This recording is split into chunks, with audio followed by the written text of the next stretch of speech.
The lure of Babylon. My son, you found yourself yesterday longing for the days of innocence, the days of your youth, where the music lifted you up and made you feel like you would live forever. You became emotional, thinking about all that has been lost. You looked on with pride and approval as the sons of Japheth in Europe got together and tried to unite the people in the one thing that set them apart, the music of their youth and of their parents' youth. For a moment, you could forget your troubles. Pretend that what is had never existed. You mourned and even wept for what the West has lost. Yes, even threw away. But was it not for those very things that you wept for that the judgment of God fell upon you? Did you see anyone in those crowds give one thought towards their Creator? Did anyone bother to use their talents for my honor and my glory?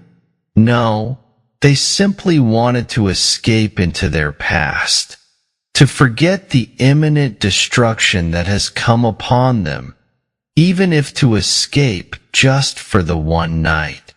Instead of teaching their children repentance and the fear of the Lord for all the wickedness that they have done, they were teaching their children the seductive spirit of the music of their youth that they so related to the times of peace, security, and plenty. Even as it was for my people Israel, so it is for my body. You may or may not have enjoyed the music of the world, but you certainly enjoyed one pleasure or another therein. Weeping for anything of Babylon is a sure sign that your heart is not yet fully cleansed. As I have made abundantly clear, there is no fixing of Babylon. There is no going back to the way it was. Whatever leaders I have raised up are for my own purposes in judgment, and not for restoration. In the same way, what fleeting emotion you may feel for once what was is not something to cultivate. Rather, meditate on this. Meditate on how your pursuit of prosperity, comfort, and riches have led to your downfall. Did you think that you would escape when no one in any past kingdom of this world has escaped? However, I would not leave you without hope. Look at those moments of emotional weakness as great opportunities to understand how empty and unprofitable your cultures had become. There is no true joy apart from me. Your generation was truly the generation of transition, from righteousness to rebellion, from the fear of God to the pursuit of happiness. In any transition, the pleasures may seem to have no end. Yet here you are. Suddenly, you are on the brink of ruin. Weep not for the culture you lost. Cry not for the America and the Canada that you once knew.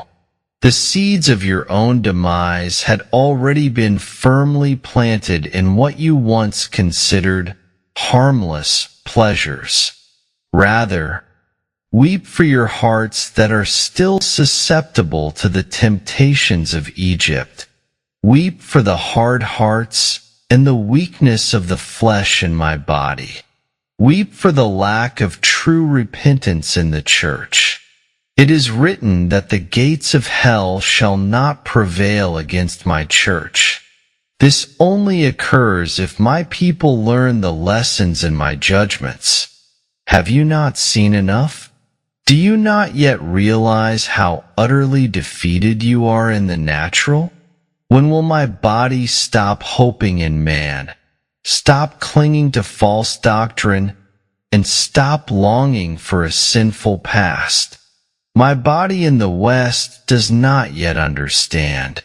They still have not been brought to their knees. That will soon change. As you see Britain fall, so your nations will soon follow. I have come to take peace away from the earth. The only peace you will find is under the shadow of my wings. The time for nostalgia and vain dreaming is long gone. As you enter the next phase of judgments, be sober, be diligent, and learn to spot the rents in your spiritual armor. Repair and replace before the next attack is upon you. There are many voices out there, pulling you this way and that, offering their advice and suggesting how to be safe. Yet I tell you that there is no real place of safety except in the midst of my perfect will for you. If you want to prep and prepare, then prep and prepare. But know this, only those who through much discipline learn to make their hearts fully mine will be truly prepped and prepared for what is about to come. Solitary man.